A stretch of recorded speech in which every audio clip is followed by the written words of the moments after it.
Bonjour à toutes et à tous les amis, aujourd'hui le koala teste une coiffure fantaisie. Mais pas que. Non, je fais ce petit point, cette petite vidéo pour vous dire que vous avez peut-être remarqué, cette semaine, la vidéo du mercredi, c'était la vidéo sur les changements du deck Commander Vampire, est sortie le jeudi, simplement parce que j'ai pris du retard, dans la mesure où j'ai déménagé. J'habite plus à Rennes, j'habite à Paris maintenant.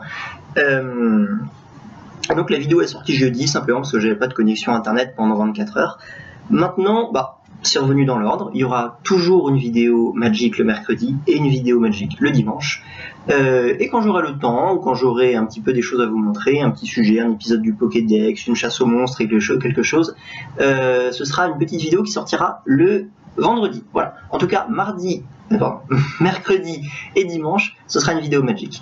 Voilà, j'ai fait ce petit point pour vous préciser ça, donc ne vous inquiétez pas, le rythme va reprendre, il y a eu 24 heures de décalage, c'est tout. Écoutez, je vous laisse avec la présentation du deck Meule en standard, qui n'est pas très fort, mais qui est amusant. Et s'il vous plaît, ne faites pas cette coiffure chez vous. Ne le faites pas, c'est vraiment pas très beau. Parce que je fais aussi des vidéos où je teste les coiffures de Nabila. Voilà, c'était ça. Mais je le ferai plus, comme ça je saurai maintenant. Très bien, et bien écoutez, je vous remercie de votre attention et je vous souhaite une bonne vidéo. A plus.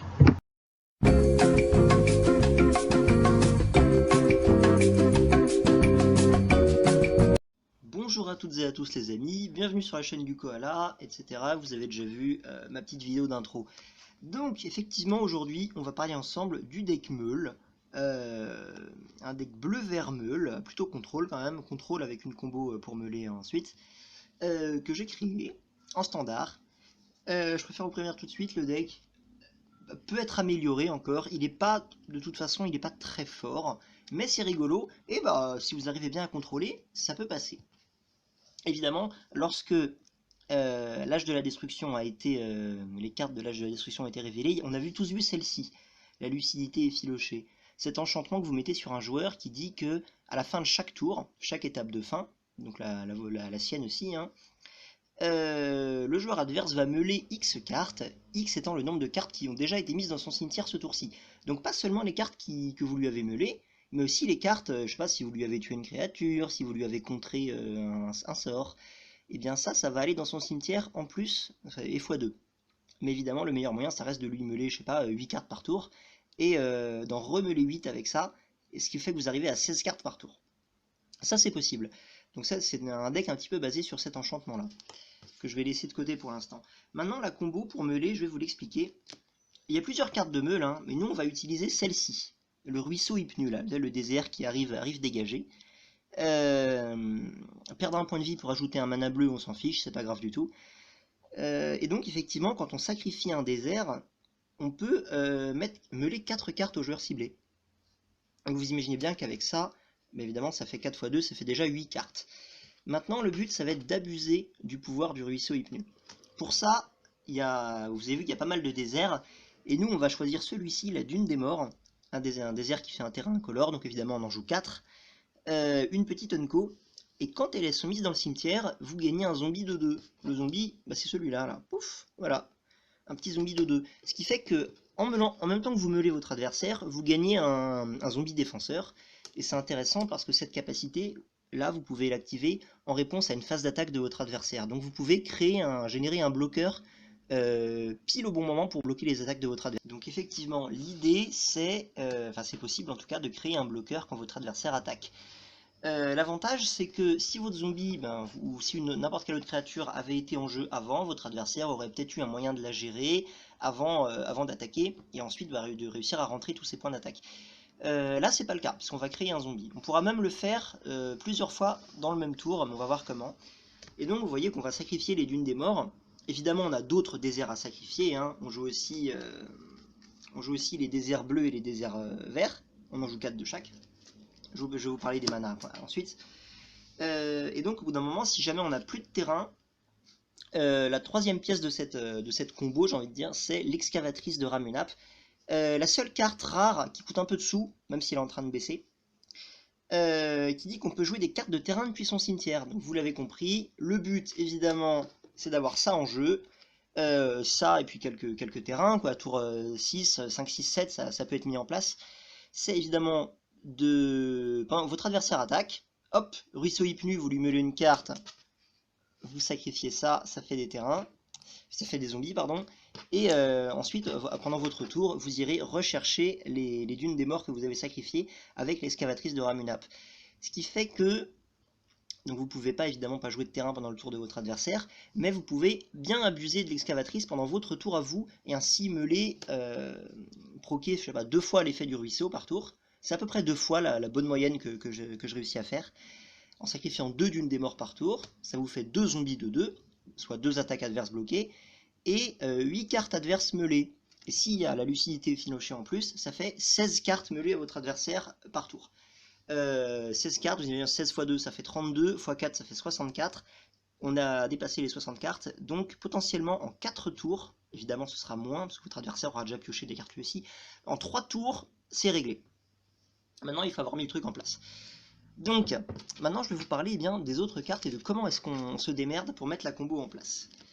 Effectivement, les manas, je vais vous parler des manas en premier en fait. On joue 4 ruisseaux hypneux. Alors, le ruisseau est un désert, donc vous pouvez meuler le ruisseau. Vous pouvez très bien engager ce ruisseau et le sacrifier lui-même. Donc c'est très intéressant. Le ruisseau lui-même est un désert, vous pouvez le sacrifier. Et vous pouvez évidemment le ramener avec l'excavatrice de Ramunap, etc. Maintenant, je vous ai dit, on joue 4 dunes des morts, ce qui est très bien. On joue 4 déserts verts, et on joue 4 déserts bleus. Voilà. Ce qui fait une base de 8 et 8, de 16 déserts potentiellement à sacrifier avec ces ruisseaux. Donc là-dessus, on est bon, quoi. Là-dessus, on est bon, on aura 16 opportunités, et bien plus, parce qu'on rejoue les déserts depuis notre cimetière, de réussir à mener notre adversaire avec notre combo. Donc ça le fait. Pour le reste, moi j'ai choisi de jouer 2 forêts et 4 îles, pardon. Parce qu'on a quand même beaucoup besoin de mana bleu. Vous avez vu que sur tout le tas, on aura beaucoup besoin de bleu, un peu moins besoin de vert. Et surtout, on a 4 terrains de base qui font du mana incolore. Donc on a besoin de bleu. Maintenant le reste, c'est des cartes un petit peu de gestion, beaucoup. Comme là, il y a la désinvocation. Tour 1, je joue 2 fois la désinvocation. Pour un bleu, vous gagnez de la tempo, de la tempo, attention, différencions bien tempo et tempo. Tempo, c'est pour mettre du rythme, du tempo, et tempo, c'est pour temporiser. Donc là, il ne s'agit pas de tempo, il s'agit de tempo, temporisation. Effectivement, pour un mana, vous avez renvoyé une bête quiset, désinvocation nous économise une attaque et donc nous épargne des points de vie. Maintenant, au tour 2, on a plein de cartes à jouer. On a par exemple une carte que j'adore, la brume de pollen. On n'ira presque jamais la recycler en fait. On a beaucoup de pioches dans le deck, on a beaucoup de pioches en plus avec les déserts qu'on peut recycler et rejouer ensuite. On a déjà beaucoup de pioches, donc celle-ci elle sert pas à être recyclée. Vous pouvez le faire si vous pouvez vous le permettre. Elle sert vraiment à prévenir les blessures qui devraient être infligées. Un fog, c'est toujours fort pour 2 mana. Et cette carte est intéressante parce que c'est pas de la gestion, mais une carte qui fait à peu près la même chose, puisqu'elle nous sauve des points de vie, mais en vert. Donc c'est bien, ça n'utilise pas nos mana bleus, on pourra s'en servir pour autre chose. Par exemple pour meuler. Donc cette carte est très bonne, il la faut dans le deck. Moi j'en joue 2, parce que j'en ai plus que 2, mais si j'en avais 3, je pense que j'en jouerais 3. On joue la planification stratégique tour 2. Qu'est-ce que ça fait? On regarde les 3 cartes du dessus de notre bibliothèque, on en met une dans notre main, et le reste dans notre cimetière. Vous imaginez bien que c'est intéressant d'aller mettre des terrains dans notre cimetière qu'on pourra rejouer ensuite. Donc les terrains qui vont dans votre cimetière ne sont pas du tout perdus. Et en plus, ça fait un effet regard, parce que vous avez quand même le choix entre 3 cartes. Vous en mettez une dans votre main, vous pouvez mettre les autres dans votre cimetière, et voilà. Voilà, vous avancez dans le deck, tout simplement. Donc ça, moi j'en joue 2. Une carte intéressante, la marraine de l'espoir. J'en joue 2 exemplaires. Elle est de 2 pour 2. On peut dégager un terrain et on peut la surmener pour dégager 2 terrains. C'est intéressant parce que vous pouvez très bien, si vous avez un ruisseau en jeu et que vous l'avez, évidemment la première utilité de la carte c'est de ramper. Quand vous la surmenez tour 3 par exemple, vous allez gagner 2 mana. Maintenant, tour 5, tour 6, plus tard dans la game, elle sert évidemment, hop, imaginez vous avez déjà meulé votre adversaire avec le ruisseau, il est engagé, hop, vous surmenez celle-ci, ou pas d'ailleurs, vous dégagez votre ruisseau et vous pouvez vous resservir de votre ruisseau pendant le tour. Donc, cette carte ne fait pas partie de la combo initiale, mais elle vient la renforcer en quelque sorte. C'est pour ça que vous pouvez la jouer. Vous pouvez aussi ne pas la jouer, c'est comme vous voulez. Elle permet simplement de venir renforcer la combo de base. Maintenant, elle a que 2 points de vie, elle se fait cramer sur un choc, elle se fait cramer sur plein de trucs. Les vents de blâme, une petite carte d'Amonkhet pour 2. Vous renvoyez une créature ou autre chose, ou un permanent non terrain, mais la plupart du temps ce sera une créature. La plupart du temps ce sera une créature de votre adversaire. Hop, en éphémère, vous la lui renvoyez dans la main. C'est comme des invocations, mais chaque joueur se meule de 2. Donc vous l'avez compris, nous on va chercher à mettre des terrains dans notre cimetière, et on va chercher en plus à virer des cartes à notre adversaire. Moi j'en joue 3. J'en joue 3 et peut-être qu'on pourrait imaginer en jouer 4 parce que c'est une carte de gestion. Évidemment, une des cartes les plus importantes du deck, c'est ça. Soif inextinguible, hop, un petit enchantement, vous le mettez sur une créature adverse, elle ne se dégage plus, et surtout si vous contrôlez un désert, ce qui est toujours le cas, vous l'avez vu, on n'a que 2 tours 1, c'est des invocations, et donc c'est pas nécessairement des tours 1. On aimerait bien jouer un désert qui arrive à engager tour 1, donc à partir du tour 1, on aura déjà un désert en jeu. Donc l'effet s'activera tout le temps. Cette soif inextinguible, c'est vraiment une des cartes maîtresses du deck, elle est très très bien. Et on joue une dernière carte, tour 2. Hop, l'argument irrésistible. Alors celle-ci, elle n'est pas nécessaire, mais elle est marrante parce que soit vous la recyclez, soit vous mettez 5 cartes à votre adversaire. Il ne s'attendra pas à ce que vous jouiez ça. Il se dira, ouais, mon adversaire, il va essayer de me meuler avec son ruisseau. Et bah non, les gars. Et donc, effectivement, on pourra jouer cette carte en finisher. Bam, pour 2 mana, on balance 5 cartes de son adversaire dans son cimetière. Même imaginez si on a la lucidité filochée en jeu, on lui met 10 cartes dans son cimetière, il se fait bien niquer, et c'est rigolo. Maintenant, cette carte-là, elle n'est pas nécessaire dans le deck. Si vous avez des cartes de gestion qui sont plus intéressantes, je pense que c'est mieux de les mettre. Moi j'en joue 2, mais s'il y a des cartes qui doivent sauter, je pense que c'est celle-là. Alors le tour 3, je vous en ai parlé, il y a évidemment l'excavatrice. Moi j'en joue 2, si j'en avais plus, j'en jouerais 2, j'en jouerais plus. La lucidité qu'on a déjà vu, pareil, moi j'en ai qu'une, si j'en avais plus, j'en jouerais plus. Qu'est-ce qu'il y a d'autre? Ah oui, il y a quelques autres cartes quand même. Une carte qui fait du mana, la tisseuse des courants, qui ajoute 2 mana, c'est les couleurs, hein, c'est bleu-vert, et ça ajoute 2 incolores à notre réserve. J'ai deux petits malus sur cette carte, c'est qu'elle coûte 3 déjà, pour seulement 2 points de vie, et surtout elle ajoute des manas incolores, et moi j'aurais bien aimé avoir des manas bleus. Maintenant, bon, elle est quand même sympa. Elle est quand même sympa parce qu'on a besoin de mana pour faire notre combo en fait. Vous avez vu que, ouais, cette carte est là, voilà. Les bandelettes illusoires, pareil, une créature en face un peu relou, bam, vous l'enchantez, elle est 0-2. Une petite carte de contrôle, je la joue x1. Pareil, une autre carte de contrôle encore, on renvoie une créature engagée dans la main de son propriétaire, typiquement un attaquant adverse, et on pioche une carte, c'est sympa. On aime beaucoup piocher dans ce deck. Ça c'est une excavatrice. Alors, une autre carte de pioche, la leçon tragique. Pour 3, on pioche 2 cartes, ensuite on en défausse une. Donc on peut aller défausser un terrain, ou n'importe quoi d'autre d'ailleurs. Et donc c'est pas forcément un malus, et surtout, sinon on peut renvoyer un terrain qu'on contrôle dans notre main. Bon, vous connaissez la technique, hein. D'abord, vous, hop là, je mets un terrain ici, hop, vous produisez un mana avec votre terrain, et ensuite vous jouez ça et vous le renvoyez dans votre main. Ce qui fait que vous n'avez pas perdu de mana, entre guillemets. Donc c'est une carte sympa. Et je joue aussi celui-ci en x1, Don de Paradis. Donc on a besoin de terrain. Là l'avantage c'est que lui il nous fait gagner 3 points de vie, donc c'est un peu de soin, ça c'est sympa. Et surtout, on peut ajouter 2 manas de la couleur de notre choix. Donc ça c'est cool, on va peut-être ajouter 2 bleus par exemple. Il n'y a pas tellement de cartes différentes dans ce deck là. Tour 4, vous voyez, j'en joue que 3 différentes. Je joue un Oracle Naga, c'est très bien, hein. Ça a 4 points de vie, ça tient bien. Et surtout, ça fait cet effet qui nous permet de regarder les 3 premières, de mettre des cartes dans notre cimetière, de les mettre au-dessus, dans l'ordre de notre choix. Donc ça fait un regard de 3, plus la possibilité de mettre un truc dans notre cimetière. Donc c'est sympa. C'est une carte qui tient bien les agros. Maintenant, il y a certainement mieux en rare qui fait... Certainement des trucs en rare qui font mieux, mais que je ne connais pas. L'épreuve de connaissance, elle est juste là pour piocher en fait. On joue pas de cartouche, donc on n'aura pas la mécanique épreuve cartouche. Simplement, on ira piocher 3 cartes pour se défausser d'une carte ensuite. Voilà, on cherche juste à piocher 3 avec cette carte. Pour 4, vous avez pioché 3, c'est pas mal. Une petite carte de gestion, pareil, pour 4 mana, en éphémère, on engage 2 créatures qui se dégagent pas pendant le prochain tour. Vous avez la paix pendant 2 tours, quoi. C'est très bien, j'aime bien cette carte. Et donc il nous reste 2 cartes à voir seulement. C'est les tours 5. On joue que 2 trucs sur tour 5. On joue Scarabée des carrières.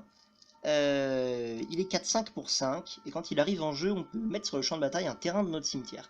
Donc là, on voit toutes les synergies. Putain, l'ambulance! Alors, j'espère qu'on l'entendra pas. Évidemment, je suis à Paris, je suis dans un appart au-dessus d'une rue, qui donne sur une rue, évidemment. Voilà, elle est partie, très bien. On avait bien fait perdre 30 secondes. Alors, oui, le scarabée, hop là, on peut renvoyer un terrain de notre cimetière en jeu, donc évidemment, si on renvoie un désert, un des déserts de base, il arrivera engagé. Mais on veut pas renvoyer ça, on veut renvoyer la dune des morts, évidemment, ou un ruisseau, ou quoi que ce soit qu'on a mis au cimetière, avec toutes les cartes qui nous font défausser.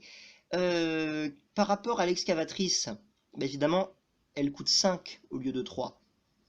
Donc eh ben, c'est plus cher. Mais elle a un effet.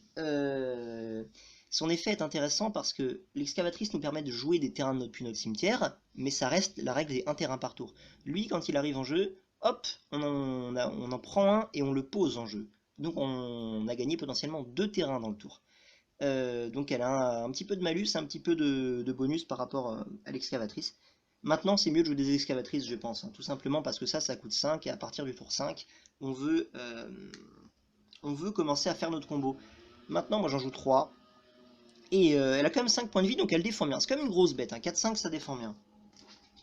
Et la dernière carte qu'on joue, moi j'en joue 2 parce que j'en ai 2, mais évidemment j'aimerais bien virer un scarabée pour la jouer, pour en mettre une troisième, c'est l'âge de la promesse. Alors, pour 5, on va chercher dans notre bibliothèque 2 cartes de terrain, pas des terrains de base, hein, des terrains. Donc les terrains de base ça marche aussi, mais vous avez le droit de prendre un ruisseau et une dune des morts par exemple, de les mettre en jeu engagé, et ensuite on mélange notre terrain. Maintenant, si on contrôle au moins 3 déserts, donc déjà on en a potentiellement ramené 2 avec cette carte, donc si on en contrôle un seul, ce qui sera probablement le cas, la deuxième capacité de la carte va s'activer, on gagne 2 jetons zombies.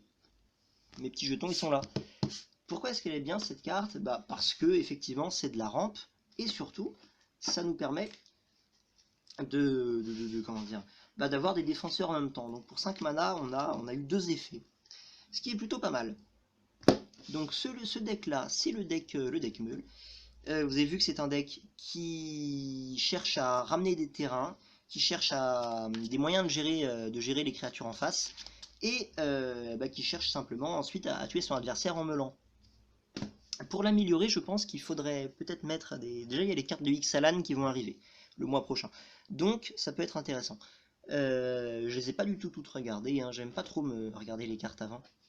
Maintenant, il y en a qui vont être bien, je pense. Notamment, il y a des ondins vert bleu là, que j'ai vu traîner sur la page Facebook de Magic. On va voir si ça marche. Et peut-être qu'on aura des cartes de meule aussi. Ça, ce serait sympa. Maintenant, bah, ce deck, il est certainement améliorable. Donc, n'hésitez pas à me dire si ça vous plaît. Et si vous avez des suggestions d'amélioration. Parce que moi, je suis pas un joueur de contrôle à la base. Eh bien, écoutez, je vous remercie d'avoir regardé cette vidéo. Je vous invite à laisser un petit pouce bleu si vous avez aimé ce deck. Et à me dire ce que vous en pensez, évidemment.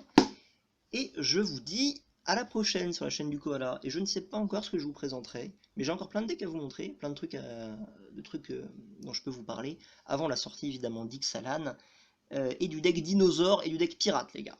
Allez, je vous dis à plus, c'était le Koala, et passez une bonne journée.